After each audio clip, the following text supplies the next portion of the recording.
বিশ্বজুড়ে অভিবাসন ভিসা আবেদনকারীদের সাক্ষাৎকার সাময়িকভাবে স্থগিত করেছে যুক্তরাষ্ট্র।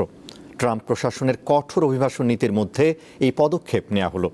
দেশটির পররাষ্ট্র দপ্তর জানিয়েছে, বিশ্বের সব মার্কিন দূতাবাস ও কনসুলেটে একটি প্রশিক্ষণ কর্মসূচি শুরু হয়েছে। এটির সঙ্গে সামঞ্জস্য রাখতে ভিসা সেবা সংক্রান্ত অ্যাপয়েন্টমেন্টের সময়সূচিতে পরিবর্তন আনা হবে।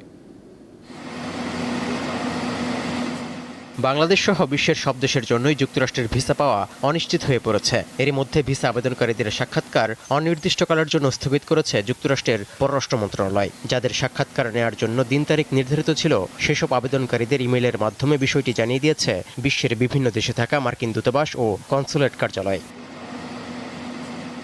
এ বিষয়ে নাম প্রকাশে অনিচ্ছুক যুক্তরাষ্ট্রের পররাষ্ট্র দপ্তরের এক মুখপাত্র জানান, বিশ্বজুড়ে সব মার্কিন দূতাবাস ও কনসুলেটে একটি প্রশিক্ষণ কর্মসূচি শুরু হয়েছে, তাই সাময়িকভাবে বন্ধ রয়েছে ভিসা আবেদনকারীদের সাক্ষাৎকার প্রক্রিয়া। তবে কবে নাগাদ ফের ভিসা আবেদনকারীদের সাক্ষাৎকার শুরু হবে সে বিষয়ে কিছুই জানায়নি ওয়াশিংটন। এতে করে দুশ্চিন্তায় পড়েছেন যুক্তরাষ্ট্রের ভিসা প্রত্যাশীরা। ভিসা আবেদনকারীদের সাক্ষাৎকারের উপর এই স্থগিতাদেশ এমন এক সময় এসেছে যখন প্রেসিডেন্ট ডোনাল্ড ট্রাম্প যুক্তরাষ্ট্রে অভিবাসন নীতি কঠোর করার চেষ্টা চালিয়ে যাচ্ছেন।